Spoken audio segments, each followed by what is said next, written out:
Assalamualaikum warahmatullahi wabarakatuh. Sampurasun. Para siswa kelas 7 SMP anu ku Ibu Lilis sareng ku Ibu Denok dipikareus tepang deui sareng Ibu dina pangajaran bahasa Sunda. Dina danget ayeuna materi nu baris dipedar ku Ibu nyaeta materi ngadongeng. Materi ngadongeng mangrupa salah sahiji kompetensi dasar anu kedah kudu dipicangking di kelas 7 semester 2. Para siswa tangtosna hidup emut keneh. Pertemuan sangat acana urang parantos ngabahas ngeunaan teori dongeng. Naon anu dimaksud dongeng, kumaha ciri-cirina, sabaraha hiji papasingan dongeng, sareng kumaha nganalisis unsur-unsur intrinsik nu aya dina dongeng. Tah dina danget ayeuna materi nu geus ku Ibu ngeunaan teknik atawa cara-cara praktek ngadongeng. Para siswa mangga wilujeng ngaregepkeun.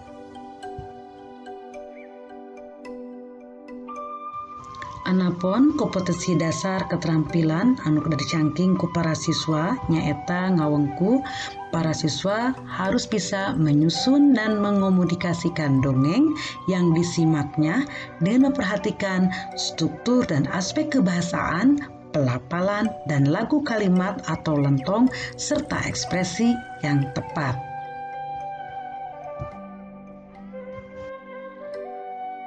Sedangkan tujuan pembelajaranna nyaeta siswa setelah mengikuti KBM diharapkan bisa mendongeng dengan memperhatikan struktur dan aspek kebahasaan, pelafalan, dan lagu kalimat atau lentong dengan ekspresi yang tepat. Tah para siswa sateuacan urang diajar kumaha teknik ataupun kumaha praktek ngadongeng, urang kedah terang heula naon ari ngadongeng. Ngadongeng nyaeta nepikeun hiji carita kalayan merhatikeun artikulasi, intonasi, serta ekspresi anu luyu jeung eusi caritana. Ngadongeng mangrupa salah sahiji kaparigelan atanapi keterampilan dina nyarita atawa berbicara. Ngadongeng beda halna jeung maca dongeng. Anu matak dina ngadongeng mah urang kudu apal kana eusi jeung jalan carita anu rek dongengkeun. Sabada urang terang naon ari ngadongeng, ayeuna urang diajar ngeunaan teknik dina ngadongeng. Naon wae teknik ngadongeng teh? Anu kahiji nyaeta urang kedah terang heula samemeh ngadongeng aya sababaraha hal anu kedah ku urang diperhatoskeun. Anu kahiji nyaeta urang kedah paham kana eusi dongeng jeung jalan caritana. Teras anu kadua urang kedah maham kana palaku katut karakterna atawa sifatna. Anu katilu nyaeta urang kedah maham kana hal-hal anu dicaritakeun dina dongeng. Salajengna urang ayeuna pedar ngeunaan teknik ngadongeng nalika hideup prak-prakan ngadongeng atawa dina prakna ngadongeng. Aya sawataraha anu kedah ku urang diperhatoskeun. Anu kahiji nyaeta urang kedah ngagunakeun sora anu bedas atawa tarik nya teu kenging ngaharewos. Teras anu kadua ngedalkeun kekecapan kalayan bentes tetapi jelas. Pemi A sebutkeun A, pemi I jelas sebutkeun I nya. Teras anu katilu nyaeta urang kedah bisa ngatur tempo henteu gancang teuing jeung henteu kendor teuing nyaritana. Anu kaopat nyaeta Wirahma luyu jeung ungkara anu dikedalkeun. Lamun urang keur nyaritakeun hal-hal sifatna mancing emosi atau ambekan, wirahmana kudu luyu jeung situasina. Lamun misalna caritana kasediheun, wirahmana urang kudu kumaha ade perhatoskeun nya. Salajengna nyaeta anu kalima paromana atanapi mimik wajah luyu jeung anu keur dongengkeun. Kumaha mimik wajah atau paroman urang keur sedih, keur ambek, keur bingung, kudu luyu jeung anu dikedongengkeun. Teras salajengna nyaeta pasang petana tapi gerak awak kudu luyu atau sesuai jeung eusi dongengna. Anu teu pamungkas nyaeta sikap sawajarna henteu kaleuwih atawa tidak berlebihan dina ngadongeng.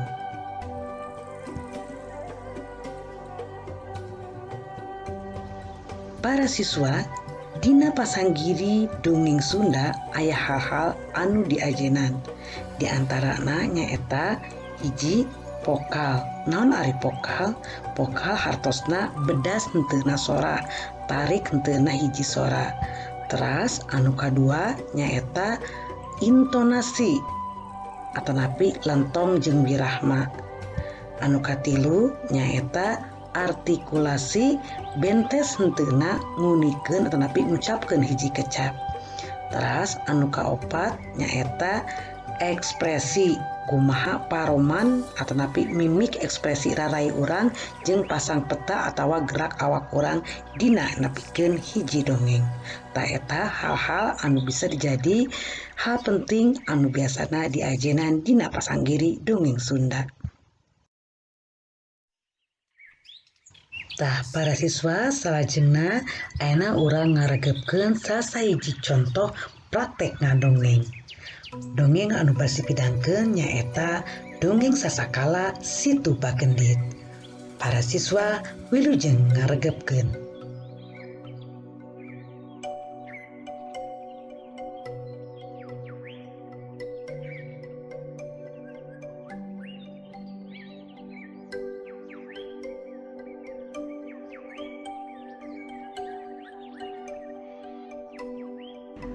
Assalamualaikum warahmatullahi wabarakatuh. Sampurasun. Nepangkeun wasta abdi Adelina Astri Putriana. Abdi ti SMP Negeri 20 Depok. Dulur sadaya, dina kasempetan ieu simkuring bade ngadugikeun salah sahiji dongeng anu jejehna Sasakala Situ Bagendit. Kieu dongengna. Di zaman baheula di tatar tanah Sunda nyaeta di kota Garut aya hiji randa anu beunghar kacida. Ngaranna Nyi Endit. Nuruk cupuk kana ngaranna manehna boga watak pedit markedit keket mengkene. Tara nulung kanu butuh, tara nalang kanu susah. Kabungharan Nyi Endit teh menika sohor pisan ka mana-mana. Kebon jeung sawahna mun sakitu legana. Imahna ge panggedena di salambur eta mah. Pakaiana estu bro di juru, bro di panto, ngalayah di tengah imah. Sapopoe gawena Nyi Endit teh ngan ukur midang. Nembongkeun papakean jeung perhiasan emas beriana. Manehna ngarasa panggelisna di lemburna teh. Eta mah palawargi kongkorong emasna nu sagede nyere. Digantelan ku liontin sagede jengkol.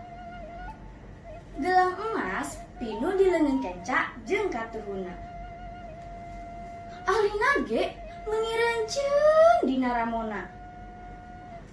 Jabati eta antingna gontang-gantung beuki nama gonjreng. Dina hiji poe sakabeh panyawah Nyi Endit keur saribuk moe pare.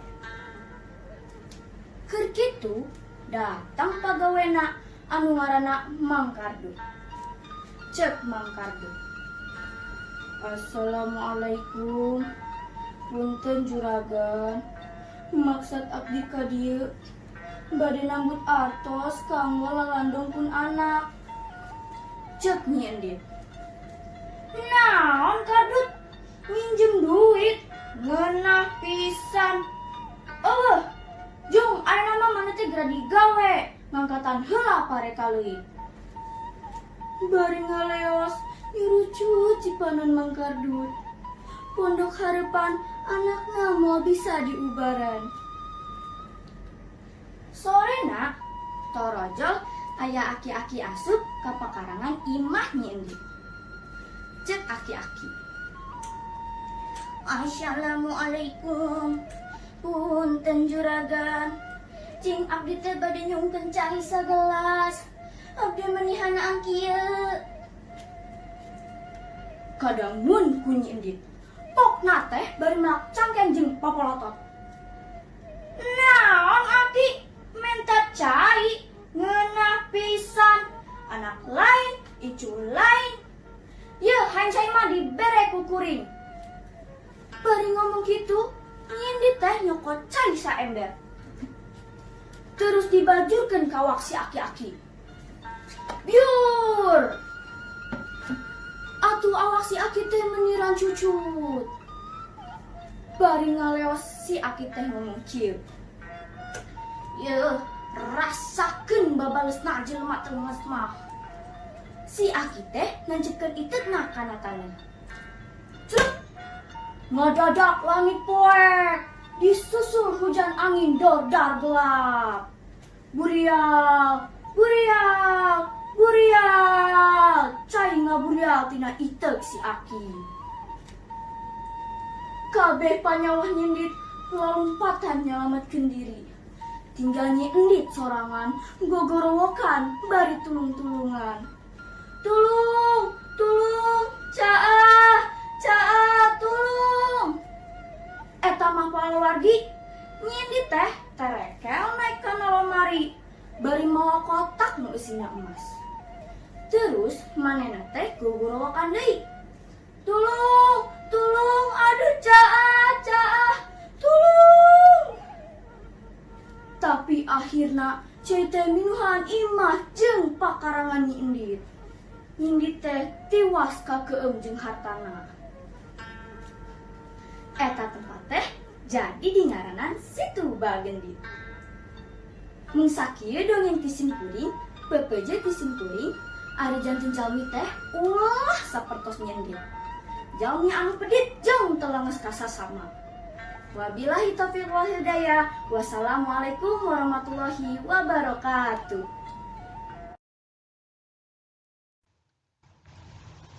Tah para siswa, kumaha pamadegan hidup? Kana dongeng anu parantos dipidangkeun ku Adelina tadi anu judulna Situ Bagendit. Saya pisannya Ibu miharep hidup tiasa nyonto ka anjeunna atanapi tiasa midangkeun langkung sae deui. Tah supados hidup langkung kenging gambaran kumaha cara dongeng anu sae, aya hiji deui contoh ngadongeng anu baris pidangkeun ku Kang Yuda. Eta judulna Sesakala Lembur Panyalahan. Para siswa wilujeng ngaregepkeun. Sampurasun. Kumaha ye daramang sadayana? Sae atuh kitu mah. Yeuh tepangkeun. Wasta simkuring Yuda Nugraha. Wawakil di SMA Serba Bakti Suryalaya. Bade ngadongeng anu jejerna Sasakala Lembur Panyalahan. Lembur panyalahan pernahna di wewengkon Pamijahan, Kacamatan Bantar Kalong, Kabupaten Tasikmalaya. Pangna di ngaranan lembur panyalahan cenah kulantaran salah sangka nu ngalantaran kena korbana hiji piaraan nu dipikamungeutna jadi korban. Dongeng salengkepna urang guar geura.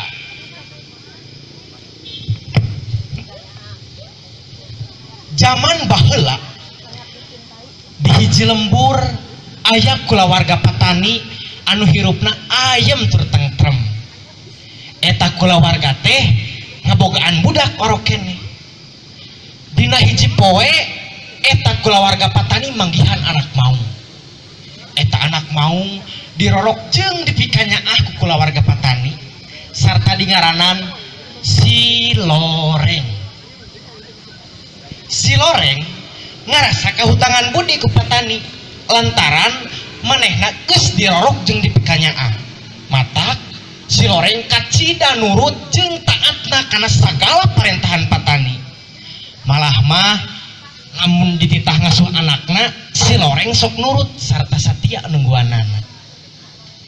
Seperti biasa pamajikan patani nganteran ke sawah.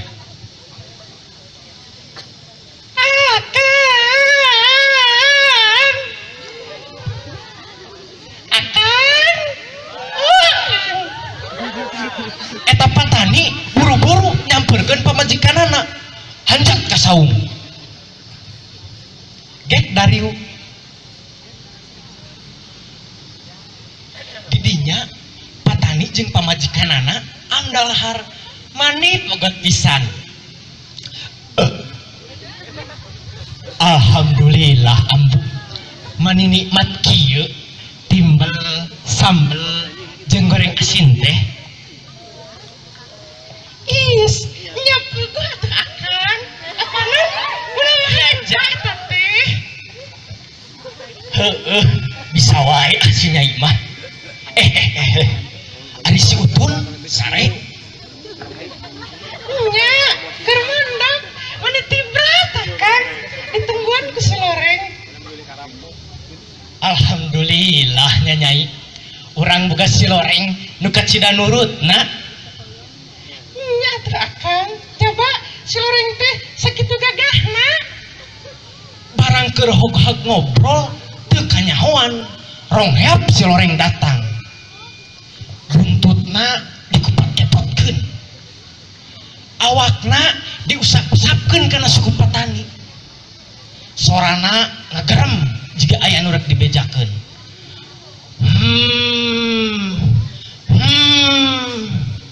Patani ngarasa heran ningali kalakuan si Loreng.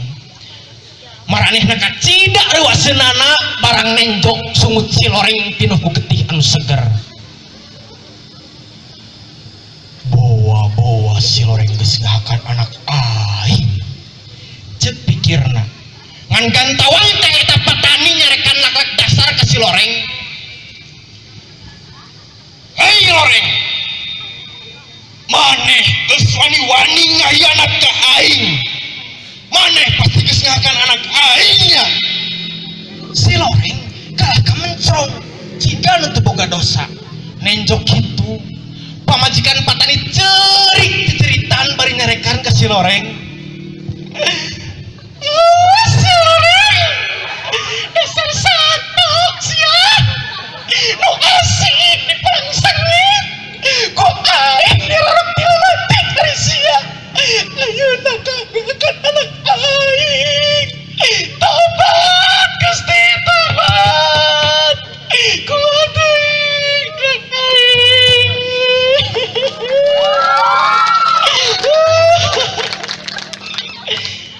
nenjo pamajikanana ceurik diceritan eta patani beuki ambekanana ka si Loreng.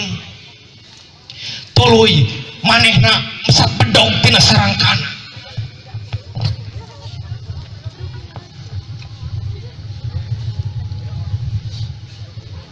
Hei Loreng, maneh wani-wani ngayanat ka aing ku aing kadek sia.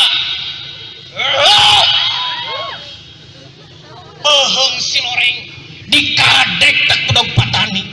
Si Loreng ngagerung nahan ka nyeri. Panona neuteuk di kandungan hanaha. Eta patani beuki gedur amarahna dengan si Loreng teu paeh. Loreng!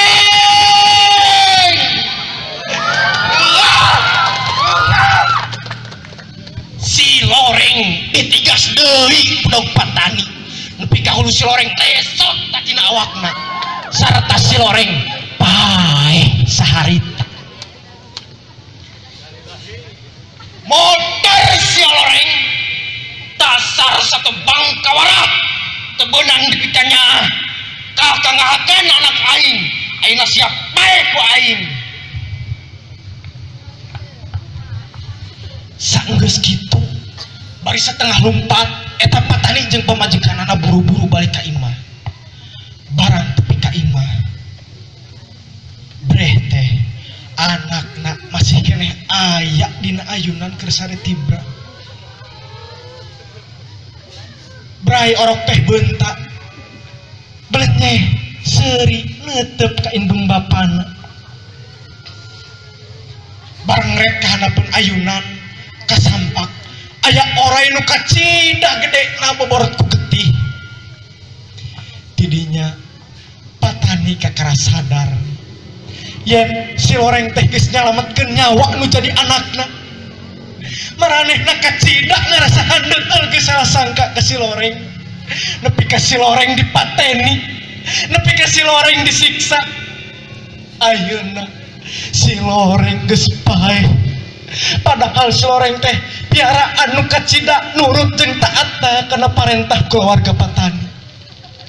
Ku kajadian eta tempat pamatuhan patani di ngaranan lembur panyalahan nurut kana nyalahanana patani ke si loreng.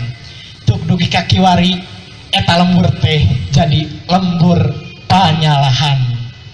Aya batu dina piring cekap sakitu ti simkuring. Hatur nuhun. Wassalamualaikum warahmatullahi wabarakatuh.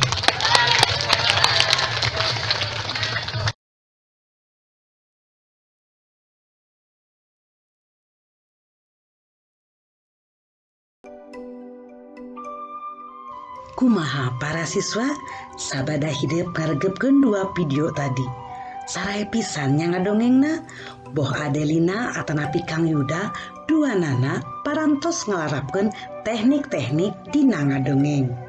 Mudah-mudahan hidup tiasa langkung sae ti aranjeuna dina praktek ngadongeng engke nya. Nah, ayeuna urang diajar kumaha carana bubuka dina ngadongeng. Regepkeun nya. Assalamualaikum warahmatullahi wabarakatuh. Sampurasun. Wilujeng enjing para wargi sadaya nepangkeun wasta simkuring Lilis Sulansari. Wawakil ti kelas 7A nomor absen 15. Dina danget ayeuna simkuring sejak ngadongeng. Ngabantun jejer carita sasakala kota Sukabumi. Para wargi sadaya wilujeng ngaregepkeun. Tah eta contoh redaksi dina bubuka ngadongeng. Hidup tiasa nyusun nyalira redaksi kanggo ngadongeng oge nu sanesna. Mung ima contoh bilih hidup bade ngadongeng ke.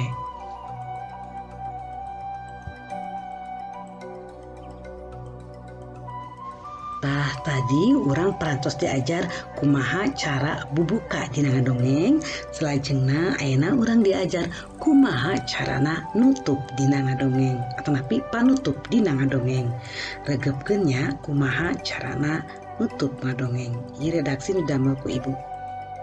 Jagaah para wargi sadaya, rupina mung sakitu dongeng anu kapihatur ti simkuring. Mugia ieu dongeng tiasa janten pientengeun kanggo kahirupan urang sadayana. Hapunten anu kasuhun bilih aya kalepatan atanapi basa anu kirang merenah. Hatur nuhun kana perhatosan sadayana, simkuring amit mundur. Wassalamualaikum warahmatullahi wabarakatuh.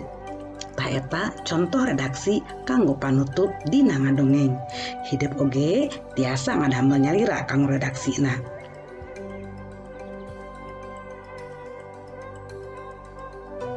Para siswa rupina mung sakitu pedaran materi ngeunaan ngadongeng. Tadi hidup parantos terang kumaha teknik-teknik dina ngadongeng. Teras hal-hal naon wae anu kudu diperhatoskeun dina ngadongeng, terus terang oge kumaha contoh-contoh ngadongeng anu sae sareng kumaha redaksi dina muka sareng nutup ngadongeng. Salajengna ibu bade maparenan pancen kanggo Minggu Payun. Kahiji, pek hidep pilarian dongeng sasakala anu aya di wewengkon hidup sewang-sewangan atanapi anu aya sumebar di Sukabumi sareng Jawa Barat. Kadua, apalkeun dongengna latihan di bumi teras pidangkeun tanapi tampilkeun Minggu Payun dina Google Meet jadwal pelajaran bahasa Sunda kelas hidup sewang-sewangan. Anu katilu, durasi waktuna kanggo ngadongeng cekap 5 menit per siswa. Teras kanggo kostumna, kanggo istri nganggo kabaya, kanggo pameget nganggo acuk pangsi, tapi anu teu gaduh tiasa nganggo seragam biru putih. Tupina mung sakitu pancen ti ibu mangga hidep kanggo Minggu Payun persiapkeun segala rupina wilujeng midamel pancen.